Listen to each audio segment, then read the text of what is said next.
na carta de Paulo aos Coríntios.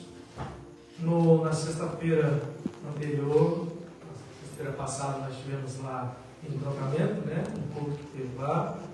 Mas na última que nós tivemos aqui, o pastor Tiago esteve ministrando, iniciou então o capítulo 11 de 1 Coríntios, foi até o verso 16, e hoje estaremos continuando do verso 17 em diante. Irmãos, vamos estar lendo então 1 Coríntios, verso 17 ao 34. Se puder pôr também no telão, na versão enviada. 1 Coríntios, capítulo 11, versos 17 a 34.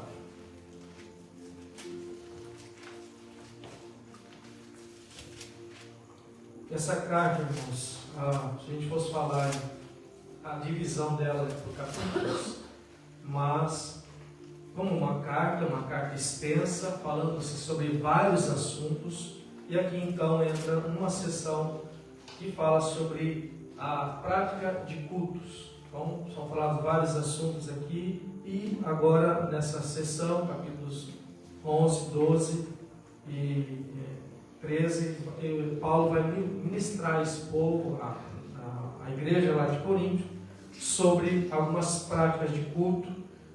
E aqui, irmãos, nós estamos também praticando culto ao Senhor.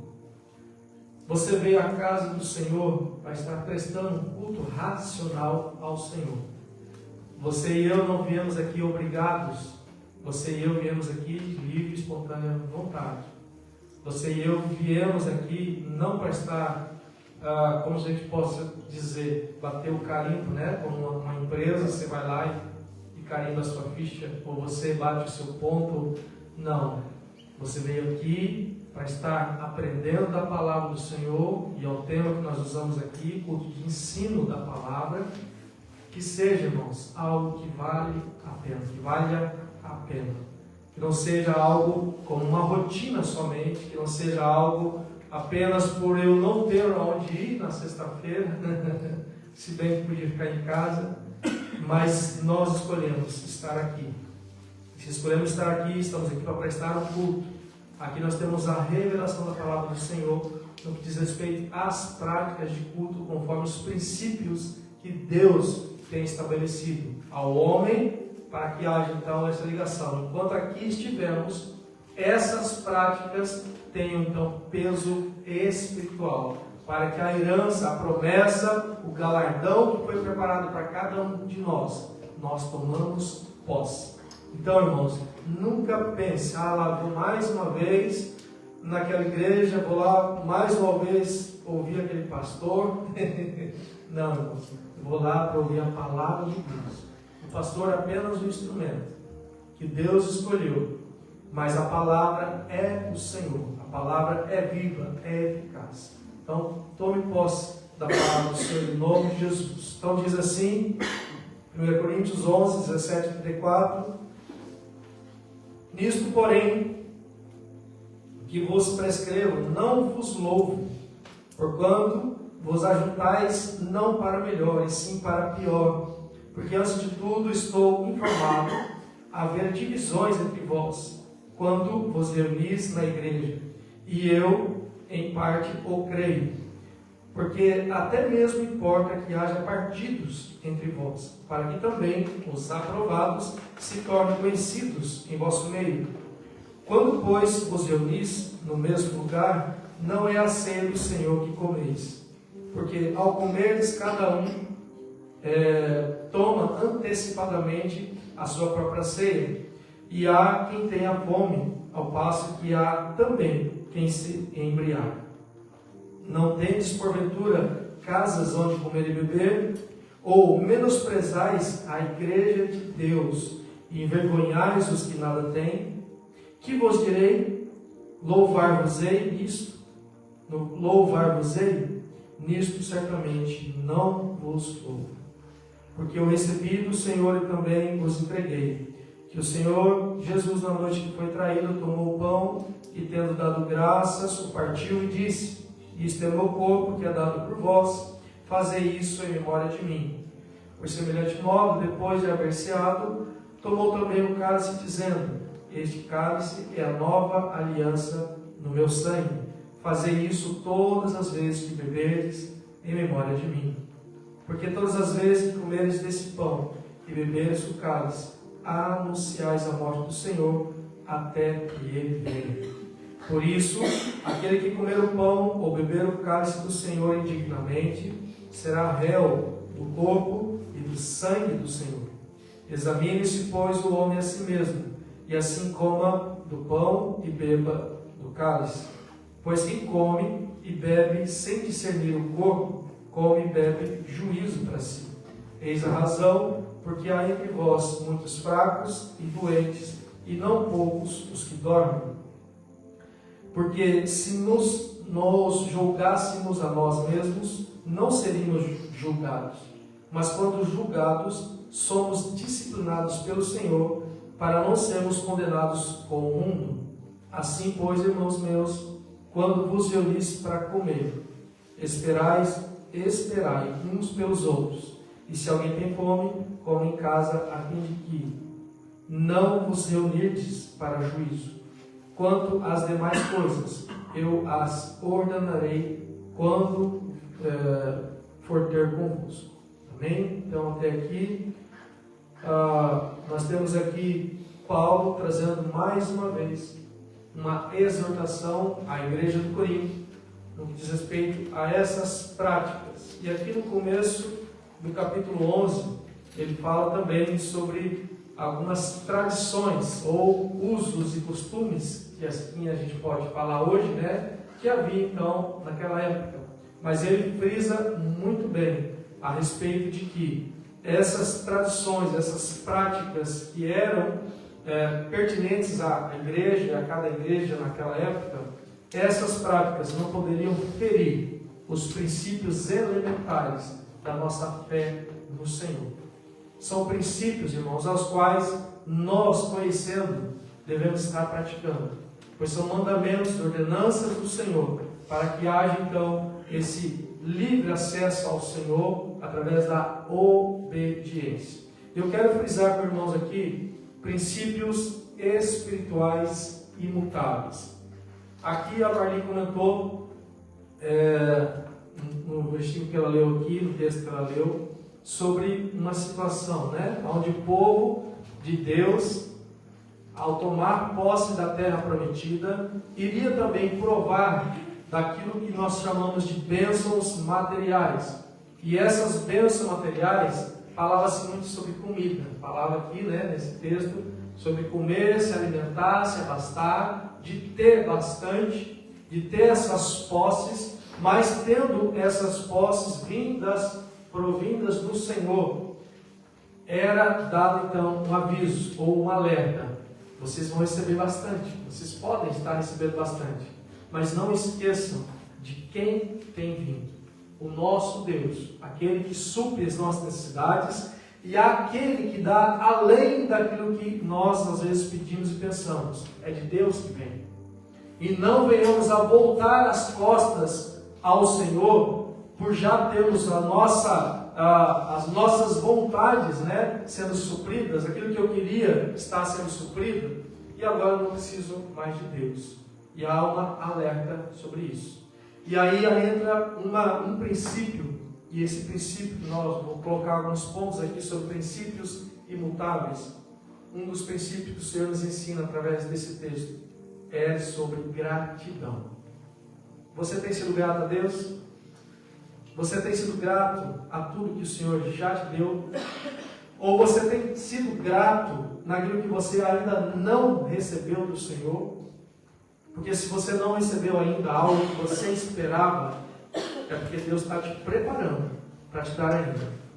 Porque Ele conhece o nosso coração. Ele sabe aquilo que nós podemos estar recebendo, se aquilo vai fazer mal para nós ou não. Até nisso Deus sabe. Mas depois que Deus te dá, depois que Deus nos dá, nos fornece algo que eu espero, Ele fica esperando. Como que vai ser a gratidão dele agora nisso que eu já dei a Ele? Gratidão. Um princípio imutável. Sou grato no pouco, Sou grato no muito. Sou grato enquanto ainda não tenho o que eu quero, porque o que eu preciso, Deus dá, a necessidade, Deus dá, sem que eu nem preciso pedir. Deus conhece as nossas necessidades, mas aquilo que eu desejo, aquilo que eu quero, aquilo que é um mimo que eu espero que aconteça, Deus está olhando também, e Deus pode dar. Mas Deus espera esse princípio, gratidão, seja praticado. Somos gratos ao Senhor, então Deus tem nos dado de tudo, irmãos. O Senhor nos deu o seu Filho para morrer. Maior prova de amor dessa terra já aconteceu. Ele já nos deu tudo. E agora a minha parte, a minha gratidão ao Senhor. Eu tenho dado a Deus. E aqui nós vemos então essa parte, essa seção dessa carta, a qual Paulo escreve à igreja de Corinto, falando de alguns princípios. Eu queria falar de outro princípio também, a santificação.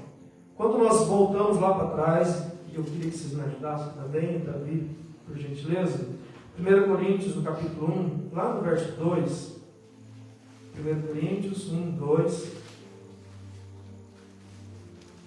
nós somos chamados, irmãos, para estar tendo uma vida de santidade. O Senhor Jesus fala, sede santos, porque eu sou santo. E essa frase que Jesus disse, ele estava mencionando algo que já tinha sido dito lá atrás, aos antigos. O próprio Deus falando ao povo de Israel, sede santos, pois eu sou santo. E aí Jesus vem e fala a mesma coisa, sede santos, porque eu sou santo. E agora vem Paulo, sendo esse percussor também, das boas novas do reino, e diz assim, verso 2, a igreja de Deus que está em Corinto, aos santificados em Cristo Jesus, chamados para ser santos. Vamos ler junto, irmãos? Chamados para ser santos. De novo. Chamados para ser santos. Você e eu somos chamados para ser santos. E continua. Com todos os que em todo lugar invocam o nome de nosso Senhor Jesus Cristo, Senhor deles e nosso. A essa igreja, a igreja de Corinto, Paulo está falando isso, irmãos. Mas aqui a palavra fala que não só a igreja de Corinto, a todos, aos quais invocam o seu nome.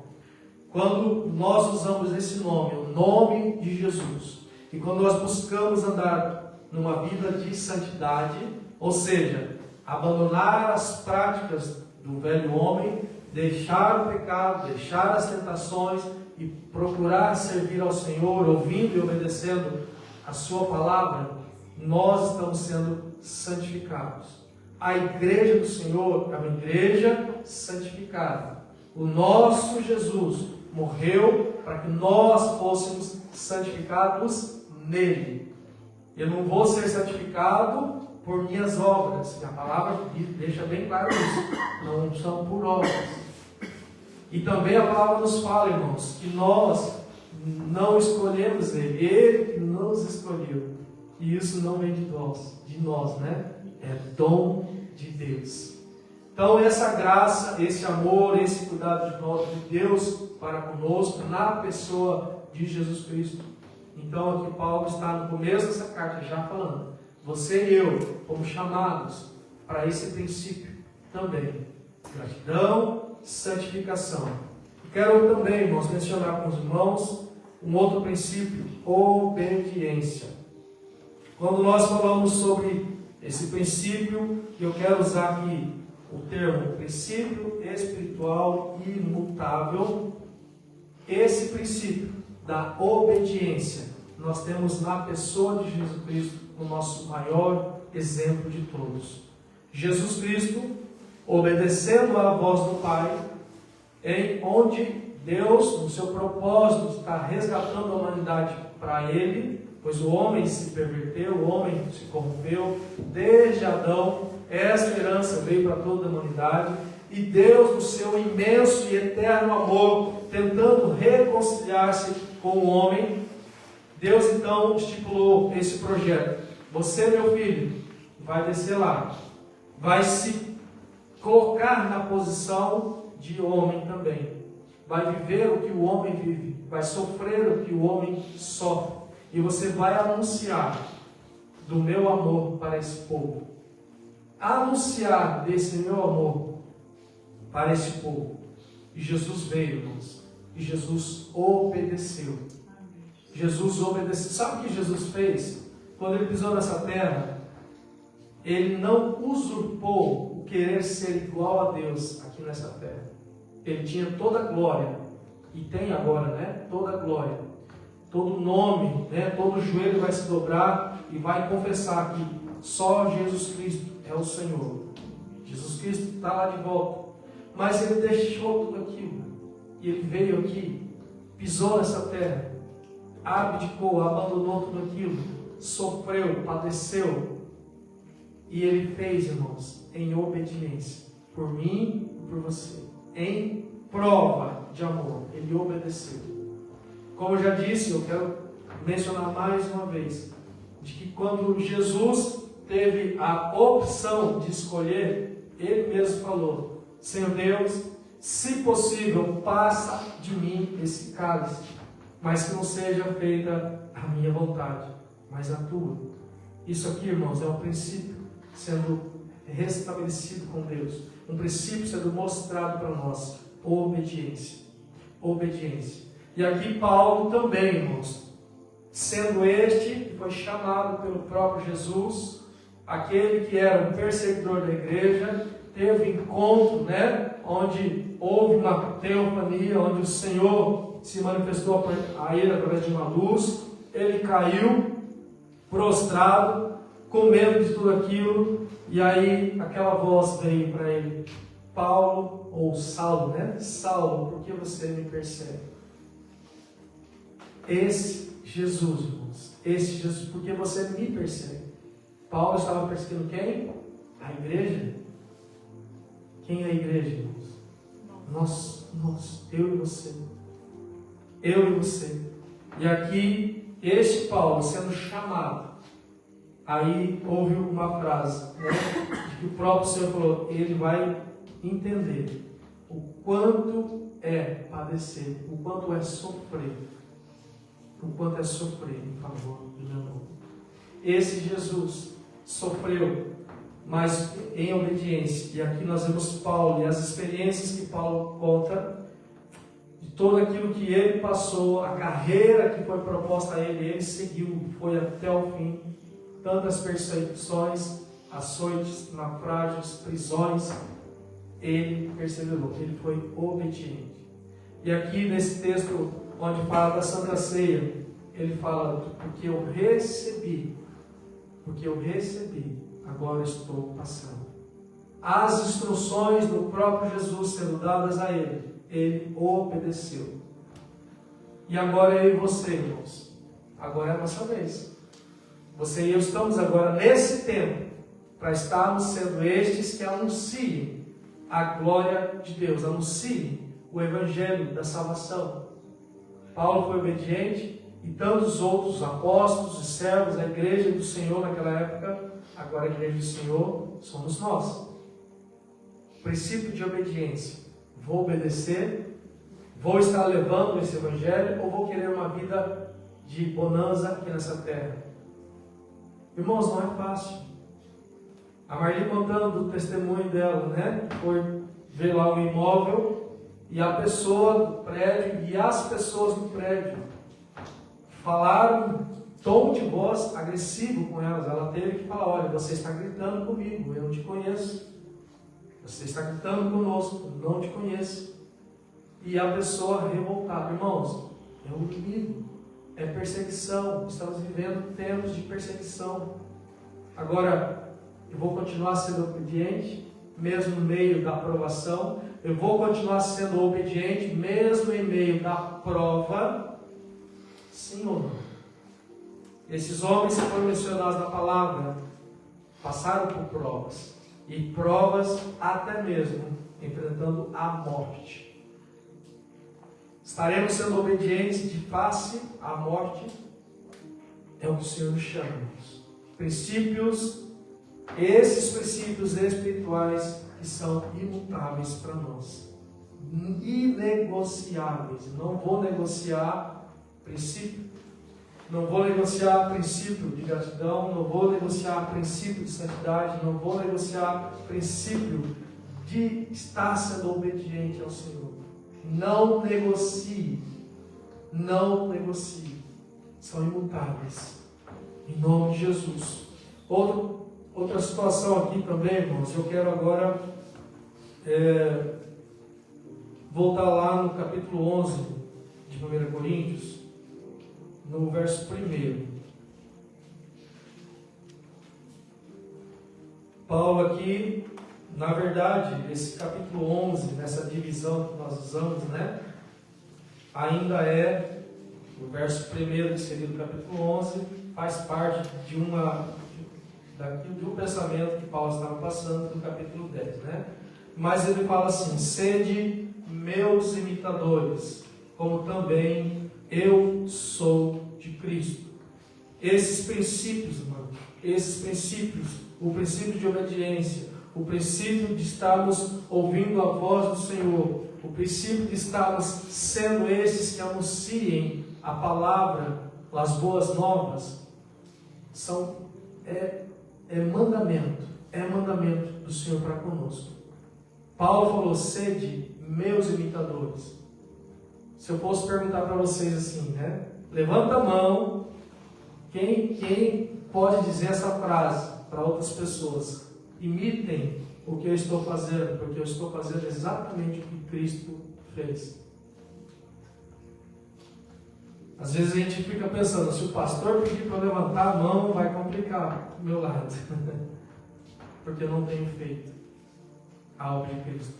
Porque eu não tenho seguido aquilo que Jesus me chamou para fazer.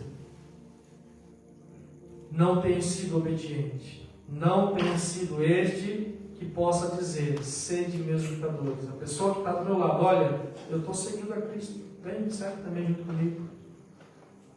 Aí lá no trabalho, qualquer alguém que pisa lá no seu carro, você desce da cruz. Então a gente tem que entender, irmãos, o nosso Deus, Ele tem nos chamado para estarmos obedecendo ao Senhor e entendendo que o Senhor faz, e Ele nos chama para estarmos tomando posse desses princípios. Aí no capítulo 11, no começo aqui do capítulo 11, no verso 2, ele menciona algo interessante que eu quero depois voltar lá no 17.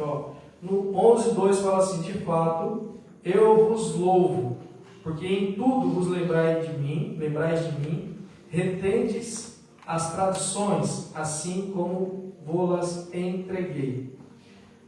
Essa condição de Paulo está trazendo essa palavrinha, eu vos louvo. Nós vemos aqui Paulo trazendo um elogio à igreja, né? O louvo, a tradução também a gente pode usar como elogio. E aqui Paulo está mencionando essa situação de coisa boa que a igreja fazia. A igreja estava obedecendo, a igreja estava seguindo aquilo que Paulo trouxe num conceito. Imagine a igreja grega, uma igreja que estava nascendo naquela época, lá em Corinto, aonde foram evangelizados, entenderam da obra redentora de Jesus, se converteram. Então foi formada essa igreja. Paulo fundou essa igreja. Existiam então vários rudimentos ou vários tipos, né, de tradicionalismo, e aí entra então uma nova tradição: você glorificar Cristo, você honrar o Senhor, você seguir os mandamentos e você ser fiel a Deus. Essas tradições eles estavam obedecendo. Aí depois ele entra na condição específica lá da igreja de Corinto, onde as mulheres usavam véu, onde havia uma reverência. Mas eu quero frisar aqui, irmãos, uma condição, e lá no verso 3 do capítulo 11 fala assim: quero, entretanto, que saibais. Presta atenção aqui, irmãos.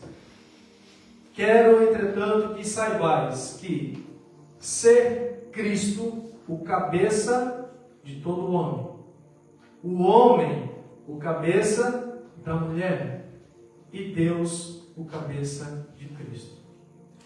Eu quero aqui, irmãos, falar de um princípio também, um princípio espiritual imutável, que diz respeito a governo. Governo. O nosso Deus é o Senhor que governa sobre tudo e sobre todos.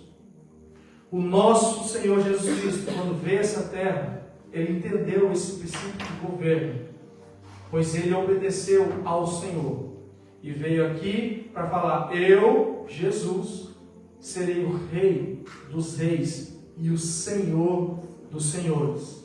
Mas aqui nessa terra há hierarquias. Aqui nessa terra há situações onde a gente tem que entender o princípio de governo. E aqui não é dizendo, olha, o homem é o cabeça da mulher, falando que o homem é melhor que a mulher. Não é nada disso, irmãos.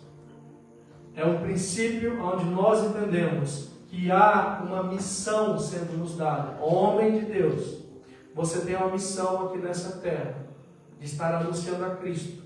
E você terá do teu lado uma auxiliadora, do teu lado, não é embaixo do seu pé. Não é alguém que vai ser alguém que vai te puxar, não, é alguém do teu lado. Vai te puxar para trás, né? É alguém do teu lado, uma auxiliadora, ao qual o Senhor nos deu responsabilidade de sermos sacerdotes dentro do nosso lar. Quando esse princípio de governo é quebrado, aonde a mulher está governando o lar, o Senhor está vendo isso. E aqui nós estamos vendo o Senhor nos dando essa condição. O Senhor mostrou, olha, o Senhor criou o homem, criou a mulher. O Senhor deu condições, até mesmo condições físicas diferentes para um e para outro. Para quê? Para competir? Não, para complementar um ao outro.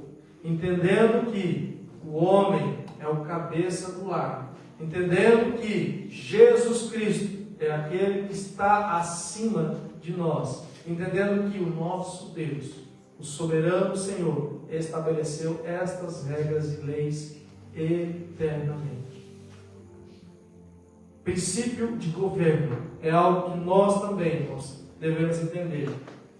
Reconhecer também a autoridade instituída por Deus, aonde quer que formos. Tanto autoridades governamentais, que assim é a palavra, tem nos dito, possamos estar sendo obedientes, e lógico, irmãos, obediência não vai ser aquela obediência cega também, né? O seu patrão está te mandando fazer algo que vai ferir os seus princípios da palavra, ferir o princípio da palavra. Lógico, o patrão chegou para ti, e como aconteceu comigo, irmãos, uma vez, o gerente da loja onde eu trabalhava chegou e falou: olha, você vai falar assim, assim, assim pro cliente. Eu falei: não, isso é mentira. Isso eu não vou fazer. Se você quiser fazer, você o faça. Você fale para ele. Mas eu não, porque eu tenho princípios. Eu tenho princípios. E eu não fiz aquilo que estava sendo pedido ou até mandado fazer. Não negocie princípios, irmãos.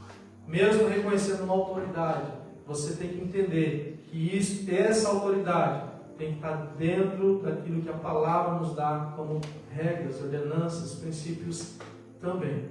Amém? Ficou claro aqui, irmãos?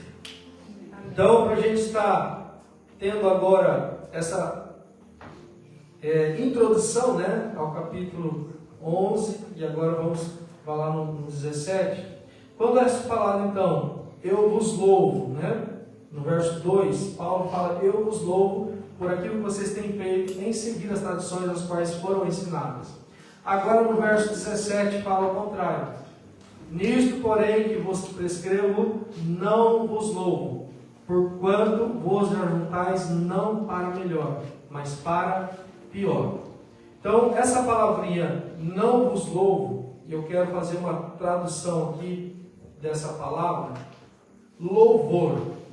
Louvor quer dizer elogio. É uma expressão externa. Quando nós estamos aqui na casa do Senhor, e agora nós acabamos de estar cantando, louvando ao Senhor, o louvar a Deus é estar elogiando, é estar dizendo da sua grandeza, é estar trazendo palavras e a gente externando, daquilo que nós temos como gratidão ao Senhor. Louvor é, se a gente usar uma tradução mais literária, elogio. Mas vamos aprofundar mais um pouco, irmãos. Adoração. Louvor, agora adoração. Louvor é expressão externa. Adoração é uma expressão interna. É uma reverência. É um ato mais íntimo de adoração. A adoração, como se a gente usar então essa tradução mais literária também, é uma expressão interna. Você reconhecer quem Deus é, não apenas de boca para fora, mas o seu coração, os seus sentimentos, daquilo que mais do seu íntimo, do seu ser está expressando. Adoração. Adoração ao Senhor. A palavra fala, irmãos, a questão de nós devemos estar adorando somente ao Senhor e não há mais nada. Quando nós usamos a expressão eu adoro pizza, eu adoro lasanha, eu adoro Coca-Cola, é uma expressão, irmãos, pesada a gente usar. Eu adoro tal coisa, eu adoro tal coisa. Porque a adoração tem um peso maior. Você falar eu gosto de pizza, eu gosto de Coca-Cola, é uma coisa. Quando você fala eu adoro, adoração, a palavra fala somente ao Senhor. Então aqui nós vamos se aprofundar mais um pouco agora, irmãos. Glorificação. Louvor, adoração, glorificação. Aqui, uma tradução dessa palavra glorificação fala assim: é a ação de cobrir de glória, livre de limitações físicas e espirituais. É a consumação da obra de Deus.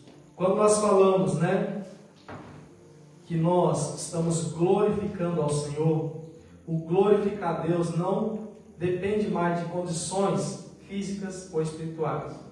Quando nós estivermos lá com o Senhor, quando estivermos adorando a Deus lá, vendo a Ele face a face, irmãos, lá estaremos glorificando. Porque o meu corpo já não mais será corruptível, já serei um corpo glorificado, já terei um corpo glorificado, não haverá limitações para que eu possa glorificar ao Senhor. Tudo que nós fazemos aqui nessa terra, irmãos, tem que glorificar o Senhor, ainda que nas nossas limitações, ainda que eu tenha não compreenda por completo, eu vou estar glorificando o Senhor. Então são estágios que nós vamos estar buscando alcançar no Senhor: adoração, louvor, glorificação. Amém? E aqui eu queria mencionar uma frase de Jesus, ou uma palavra que Jesus usou lá na cruz do Calvário, que é tetelestai, está consumado. Quando nós pegamos essa palavrinha, tetelestai, e aqui fui pesquisar, no grego, a palavra do grego significa uma ação concluída no passado, cujos resultados permanecem no presente e para o futuro. Não é apenas acabou, mas sim foi acabado e com efeitos que continuam para sempre. Esse texto de 1 Coríntios 11, a partir do verso 17, fala de comunhão. Comunhão através do partir do pão. O comunhão onde a igreja, no modo de culto, está lá comendo. Está lá participando do alimento físico. Esta comunhão, o Senhor, através desses elementos, né, quando se fala da comida, o nosso corpo precisa de alimento, não precisa? Precisa de nutrição. Só que o nosso espírito também precisa de nutrição. O nosso espírito precisa ser alimentado. E a comunhão, irmãos, vai fazer com que haja, então, a mescla desses dois fatores. Quando nós estamos juntos, agora vamos falar ambiente de igreja, um culto.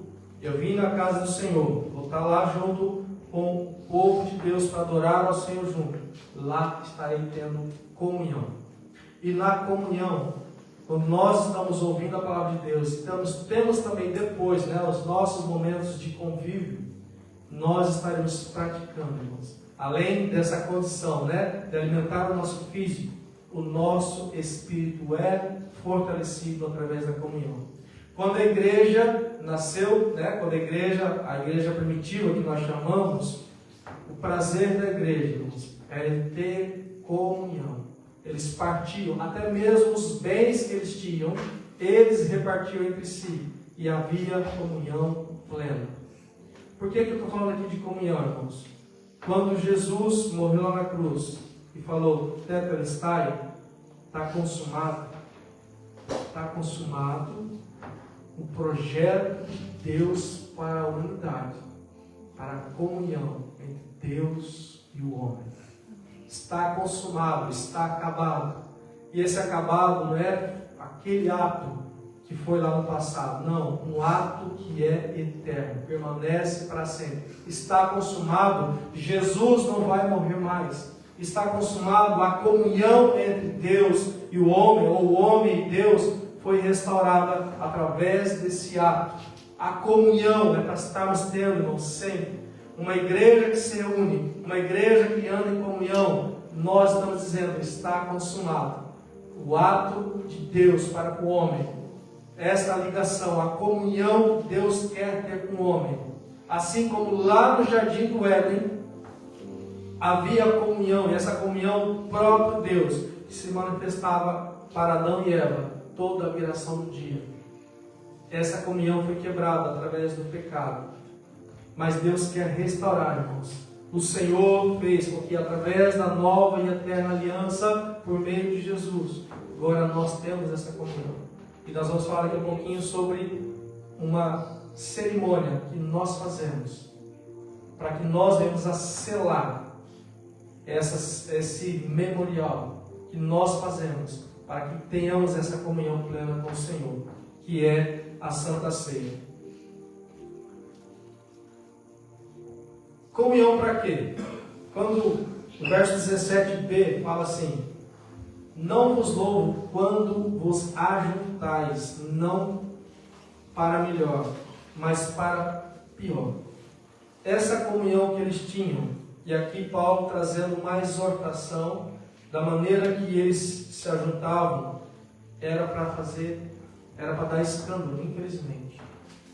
Porque eles tinham uma prática aonde as pessoas que tinham, olha só a concordância, né, daquilo que a pastora Marli falou, daqueles que tinham bastante e se voltavam contra o Senhor, né, essa condição que o homem pode ter, de que quando recebeu bastante, aquilo que era para suprir as suas necessidades, agora tem bastante. Agora não precisa de Deus, voltam contra o Senhor. Aqui nós estamos falando agora, Paulo falando da igreja de Corinto, uma exortação pesada de que aqueles que tinham bastante dinheiro, comiam bastante, levavam comida, faziam os seus banquetes na própria comunhão que eles tinham, mas outros que não tinham condições, passavam fome, porque eles não tinham o que estar levando. Enquanto uns comem, enquanto uns se embriagam, outros não têm o que comer. Isso é comunhão? Isso não é comunhão. A igreja recente, né? A igreja de Cristo, Paulo já fundando outras igrejas e as primeiras igrejas já tendo, irmãos, esses problemas.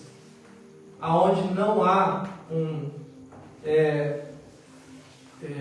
uma palavra que a gente podia usar aqui, que agora escapuliu. Desse agrupamento, aonde nós temos hegemonia. É a mesma. Já viu? Não há uma hegemonia.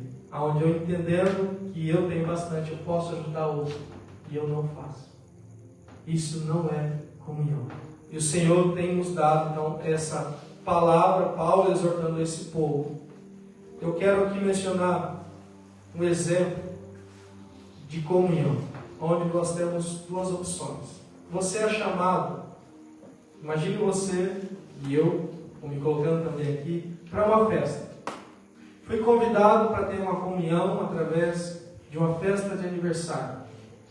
E lá nessa festa de aniversário vai ter comida, as pessoas vão bem vestidas, né? É uma festa, as pessoas vão preparadas para estar lá mostrando o seu melhor.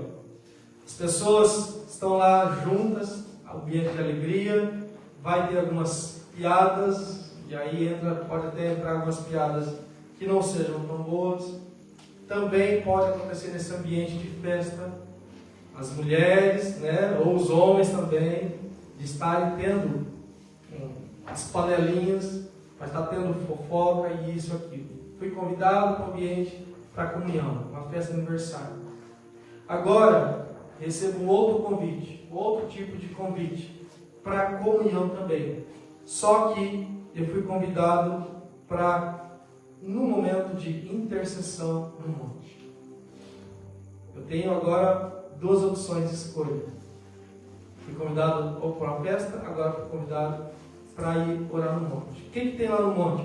Uma oração no monte. Lá vai ter um ambiente onde vamos estar intercedendo uns pelos outros. Vamos ter uma busca do Senhor. Vamos ter batalha de oração. Vamos ter também a orientação do Senhor naquilo que Ele quer que eu faça. Então, no ambiente 1, esse convite para a festa, nós vamos o que? Os prazeres da carne. Está tendo comida, está tendo esse ajuntamento para satisfazer, né? Esse tempo gostoso. É bom, irmãos, é bom, muito bom. Mas ali, na maioria das vezes, nós vamos estar satisfazendo os nossos desejos carnais. Agora o segundo ambiente, onde fomos chamados então para outro tipo de comunhão, que agora no ambiente de oração. Eu creio que muitos fazem a opção de não o querer. Fazem a opção de estarem buscando a primeira parte, a primeira festa, do que o segundo convite para outro tipo de comunhão. O Senhor está nos chamando, irmãos, a atenção nesse quesito. Ele tem nos chamado para que o nosso espírito, e aí sim vamos alimentar o nosso espírito, através desse momento de comunhão, e agora comunhão com os meus irmãos, para juntos estarmos orando, para juntos estarmos intercedendo, para que esses laços possam ser fortalecidos, para que um propósito do Senhor seja estabelecido. E aqui, irmãos, nós estamos vivendo os últimos tempos. Nós estamos vivendo momentos onde o Senhor tem nos chamado para que nós venhamos a enxergar esse propósito. A distração, as coisas do prazer da carne. E aqui, como Paulo falando a esse povo, vocês vão para se alimentar. Não é a ceia do Senhor que vocês vão estar participando ali. Vocês vão com o intuito de estar participando da ceia, mas não é da ceia que vocês vão estar provando. E ele fala nesse tom de chamada de atenção, nesse tom de estar exortando esse povo. Então, nesses dois convites, irmãos, pensem bem naquilo que o Senhor, eu também, aqui está para mim a palavra, de que o Senhor tem nos chamado para que possamos alimentar, sim, o nosso espírito. Verso 18 da carta de Paulo aos Coríntios.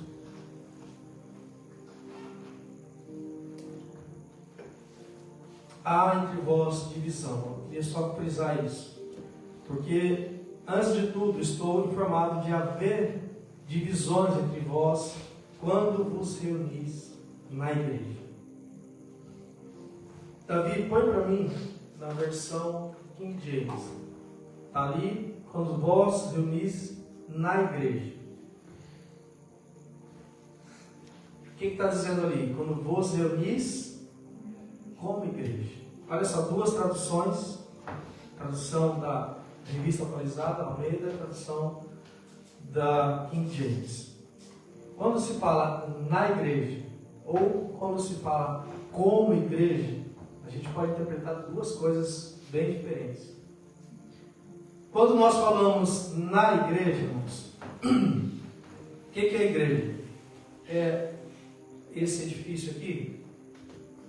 A igreja é esse edifício onde tem paredes, onde tem pilares, onde tem piso, onde tem esse altar aqui? A igreja é isso aqui?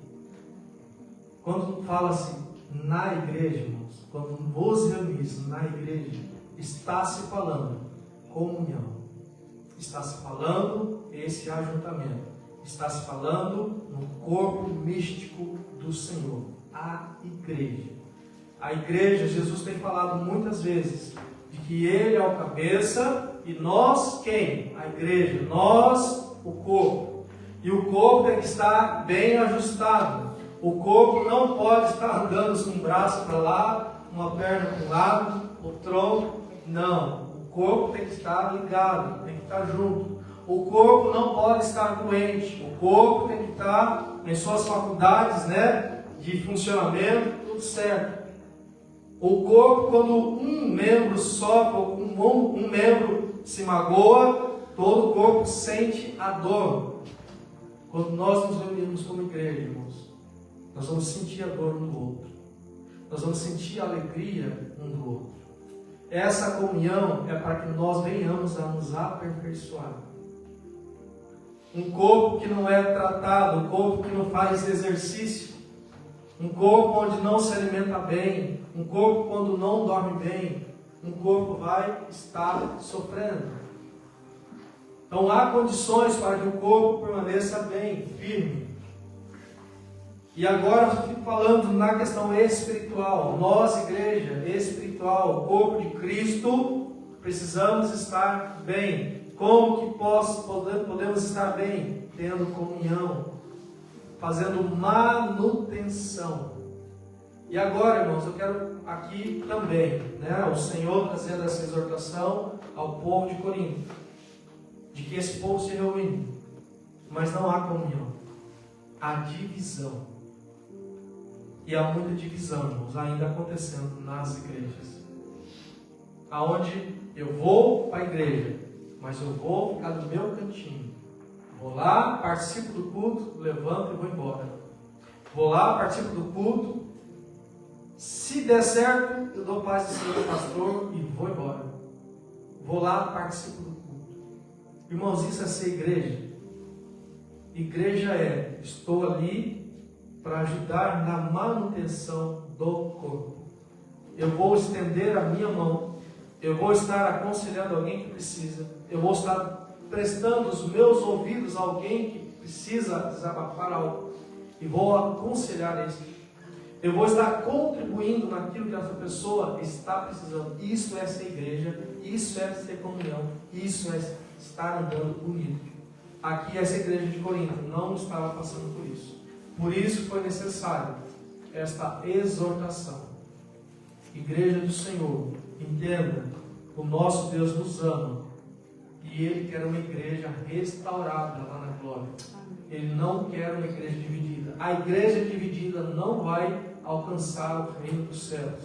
A igreja que o Senhor vai resgatar é a igreja que vai estar pronta, ataviada, preparada. Uma igreja que não está preparada não alcança o reino dos céus. E isso é sério. Por isso, o Deus que nos ama, Ele nos corrige. Paulo corrigindo a sua igreja. E essa palavra é para nós hoje, irmãos. Eu não sei aqui como você veio para cá, eu não sei como é o seu pensamento em estar participando de um culto, em você ser igreja. Se você está pensando que ser igreja, eu quero viver o meu individualismo, isto não é ser igreja. O ser igreja é eu participar, é eu perguntar o que está precisando na igreja. Eu não estou falando ambiente físico, edifício, não estou falando. Estou falando igreja, corpo. O que a igreja, corpo, tem precisado? O que eu posso fazer para ajudar na manutenção da igreja, corpo? O Senhor tem nos chamado a isso, irmãos. E isso é um alerta para a igreja nos dias de hoje. Então, havia divisões. 1 Coríntios, capítulo 1, 10 a 18. Vamos voltar lá rapidinho.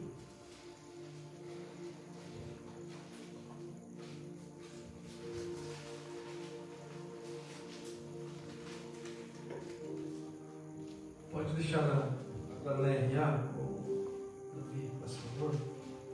Rogo aos irmãos, pelo nome do nosso Senhor Jesus Cristo, que faleis todos a mesma coisa, e que não haja entre vós divisões, antes sejais inteiramente unidos na mesma disposição mental e no mesmo parecer.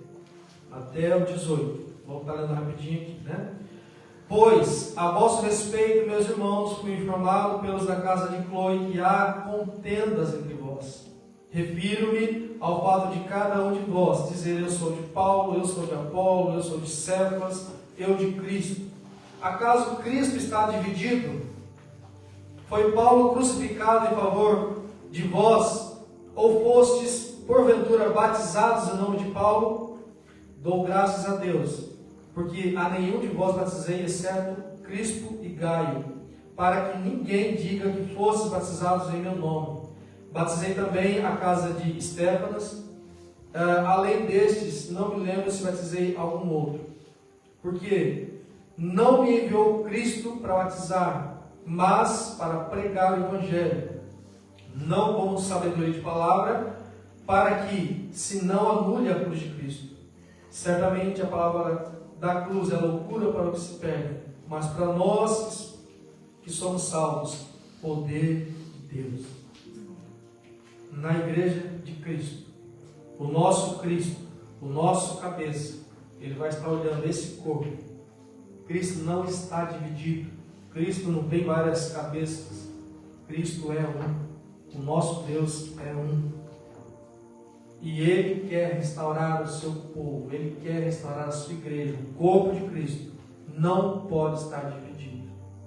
Se eu digo que eu gosto mais de aquele ou daquele ou daquele, né, referindo-se a líderes espirituais, aqui está sendo chamada a atenção mais uma vez. Quem que é o nosso líder espiritual, irmãos? O nosso Jesus. Temos aqui pastores, liderança física aqui nessa terra. Mas se o pastor está indo contrário aos princípios aos quais tem sido estabelecido, ou se o pastor está evidenciando muito mais o seu nome do que a palavra de Deus, eu tenho que entender, irmãos, que isso não é certo. E o Senhor, Ele quer mesmo restaurar o seu povo, a sua igreja. Amém? Amém? Amém. Glória ao Senhor. Eclésia. Quando nós falamos aqui em reunidos como igreja, existe uma palavra no grego, que a tradução é igreja, que é eclésia. Eclésia não é um lugar, né, que eu já falei, não é um edifício físico, mas sim um ajuntamento, uma assembleia, uma reunião dos discípulos com o objetivo de adorar a Deus e estudar a palavra e cooperar uns com os outros para o crescimento e amadurecimento da fé. Você e eu, irmãos, somos igreja? Amém? Somos isto que a palavra tem nos dito aqui no grego, eclésia, esta igreja, é aquilo que Deus espera que nós sejamos. Um povo reunido, um povo unido, um povo que tem comunhão plena. Verso 19. Fala assim, porque está escrito, destruirei, 1 Coríntios 11, 19.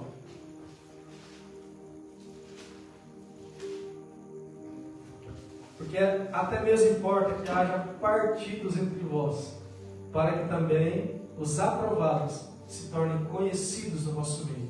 Então havia também esse partidarismo, e aqui o que Paulo está falando é de que aquele que está com a sua mente, o seu coração em Cristo, esse sim deve ser o meu partido, esse sim é aquilo que eu estou almejando para a minha vida.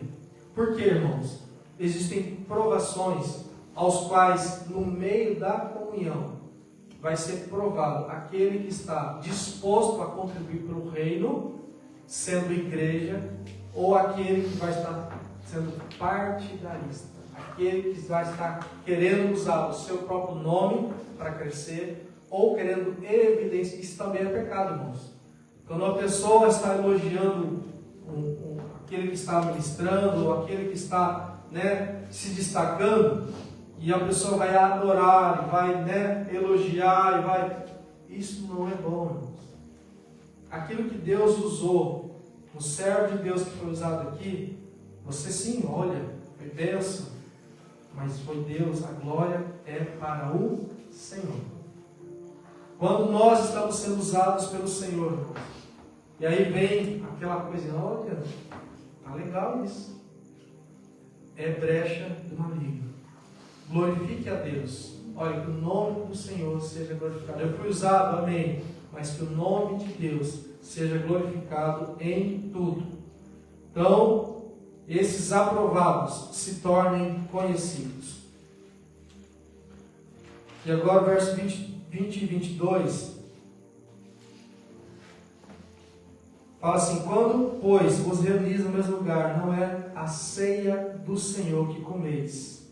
Porque ao comeres, cada um toma antecipadamente a sua própria ceia, e há quem tenha fome, ao passo de que há também quem se embriague. E 22, não tendes porventura casas para comer e beber, ou menosprezais a igreja de Deus, e envergonhais os que nada têm, que vos direi, louvar-vos-ei, nisto certamente não vos louvo. Prazer, irmãos, de estar comendo é bom, comer é bom. E aqui novamente entra o quesito, comida, sendo essa que pode trazer bênção ou maldição. Deixa aqui para a gente finalizar, já estamos o horário já passado. Adão e Eva, o que fez eles pecar lá, irmãos? Não foi o fruto? Uma comida que era aprazível aos olhos e para o paladar. Só que foi a fruta que eles comeram que foi o motivo de pecado, irmãos? Não foi. Foi a desobediência. Mas um elemento físico foi a causa de eles estarem desobedecendo, de estarem quebrando a aliança com o Senhor. Outro exemplo, Noé. Noé, depois que acabou o dilúvio, a arca baixou, as águas baixaram, ele saiu, plantou a vinha. Dessa vinha ele fez lá um vinho, tomou o vinho, se embriagou do vinho. E através dessa embriaguez, ficou nu, um dos filhos viu a sua nudez e apontou. E aquilo era desonra. Houve ali, irmãos, uma quebra de princípios, aonde um elemento, o vinho, que gerou embriaguez e que gerou esse problema. Comida, bebida. Outro exemplo, Esaú e Jacó. Esaú e Jacó, gêmeos, os netos de Abraão, promessa de Deus para que toda a humanidade fosse abençoada através de Abraão. E os netos, filhos já de Isaac, nasceram. E depois, num tempo, houve um evento, aonde, pela fome que Esaú tinha, ele vendeu o direito de primogenitura. Irmãos, olha só como é grave o caso em relação à comida, que às vezes pode trazer problemas graves e às vezes consequências desastrosas. Aqui, através desse ato, estava nascendo a nação de Israel. a nação de Israel, né, era para ser de Esaú, mas a nação de Israel foi agora para Jacó. Jacó chamado, né, Israel depois. Olha só, o direito de primogenitura era de Esaú, que era o mais velho. E ele vendeu por um prato de lentilha, comida de novo, trazendo maldição. Irmãos, vamos estar atentos a esses detalhes. E aqui, para a gente finalizar, quando Jesus, lá em Mateus 10, vamos abrir lá, Mateus 10, 40 a 42. Vamos falar de uma bebida, um copo d'água. Mateus 10, 40 a 42. Quem vos recebe a mim, me recebe. E quem me recebe, recebe aquele que me enviou. Quem recebe um profeta, no caráter de profeta, receberá o galardão de profeta. Quem recebe um justo, no caráter de justo, receberá o galardão de justo. E 42. E quem der a beber, ainda que seja um copo de água fria, a um desses pequeninos, por ser este meu discípulo, na verdade vos digo que de modo algum perderá o seu galardão. Irmãos, um copo de água fria sendo servido a um discípulo, a um servo do Senhor, de modo nenhum deixaremos de receber o galardão. Comida, bebida, elementos, né, do nosso cotidiano, que pode trazer bênção, que pode trazer situações desastrosas. E aí, depois de Jesus, aqui, Paulo tendo a instrução de Deus, do Senhor Jesus, que eu recebi e agora tenho vos dado, de que na noite em que Jesus foi traído, ele pegou o pão. Irmãos, o pão foi um elemento. Tendo dado graças, o partiu e disse: este é o meu corpo.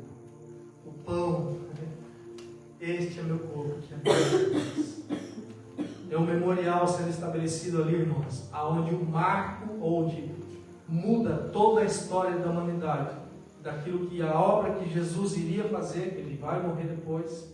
Quando lembrássemos daquele ato, pegando deste pão e comendo, nós estaríamos anunciando que aquele corpo foi moído, foi maltratado, mas aquele ato trouxe para nós salvação. E por semelhante modo, ele pegando lá o cálice, ele diz: este cálice é a nova aliança no meu sangue. Fazei isso todas as vezes que beberdes em memória de mim. Irmãos, quando nós fazemos isso, tomamos então a Santa Ceia. E aqui, o exemplo da igreja de Corinto. Eles não iam para a Santa Ceia, né, participar desse ato. Eles iam para comer, beber e se fartar. Aqueles que tinham para envergonhar a igreja de Cristo e para estar humilhando aqueles que não tinham nada. Então eles não estavam indo para participar da ceia. A Santa Ceia é um ato simbólico, mas que tem para nós, irmãos, um princípio espiritual imutável. Preste atenção, busque entender de que a palavra de Deus sendo ensinada para nós, estes princípios não posso deixar de estar cumprindo. E as bênçãos, o galardão, o consumado, o tetelestai, ele aconteceu lá para que no presente viesse continuar e para que para a eternidade fosse continuado. Então, este ato sela esta aliança que foi perdida lá no Jardim do Éden e agora restaurada através desse memorial. Através do quê? Um símbolo, um pão e um cálice. Amém? Então, que possamos ter essa alegria de termos esse cuidado de Deus, onde a comunhão plena Ele quer trazer para nós, através do Seu Filho Jesus e através também, irmãos, desse memorial, lembrando sempre de que um dia esse tempo aqui vai acabar e estaremos para toda a glória adorando Ele, glorificando o Senhor, em nome de Jesus. Amém? Escolhe de pé. Oh Deus, Tu és fiel, Senhor. Tu és soberano, Jesus. Tu és bondoso. Tu és Deus real. O Senhor, Pai, que se fez sacrifício em nosso lugar. O Senhor, ó Pai, que morreu lá naquela cruz, o Senhor que nos deu a Tua palavra, esses ensinamentos, ó Deus, aos quais, alguns exemplos, aos quais o Senhor esteve corrigindo e exortando, para que servisse de exemplo para nós, ó Deus. Senhor, em nome de Jesus, a Tua palavra nos ensina, nos exorta e nos encoraja, para que possamos estar permanecendo, Pai, confiando em Ti, permanecendo, Senhor, em meio às lutas, em meio às tribulações, em meio às afrontas que podemos enfrentar, Pai. O Senhor nos dá a vitória. É o Senhor que é Deus Emanuel. Sim, o Emanuel, Deus conosco, o Senhor que está aqui. O Teu Santo Espírito está em nós, está agindo, Senhor. Oh Deus, a nosso favor, para que quando não conseguimos orar como convém, o Senhor intercede por nós sobre maneira com gemidos inexprimíveis. É o Senhor que faz, oh Deus, é o Senhor que opera. Somos Teus servos, somos sim totalmente dependentes do Senhor. Possamos ter os nossos olhos fitos em Ti, Senhor, e que toda e qualquer artimanha ou engano que o maligno possa trazer sejam anulados pelo poder do Seu santo nome. Santo Deus, traz à Tua igreja, Senhor, esta alegria de ter prazer em buscar na Tua palavra. Traz, Senhor, sobre a Tua igreja, Deus, o desejo de fazer a Tua vontade, o desejo de cumprir o mandamento ao qual o Senhor tem estabelecido, Pai, de fazer discípulos nessa terra, Senhor. Oh Deus, de todas as nações, sermos esses que anunciem que o Senhor Jesus é o nosso Deus, é aquele que nos resgatou e nos deu livre acesso ao Pai. Pai de nós, ó Pai, estes adoradores que Te adorem em espírito e verdade, Senhor. Em nome de Jesus nós pedimos. Amém. Aleluia. Amém. Glória ao Senhor. Pastor Marli, dá um recado.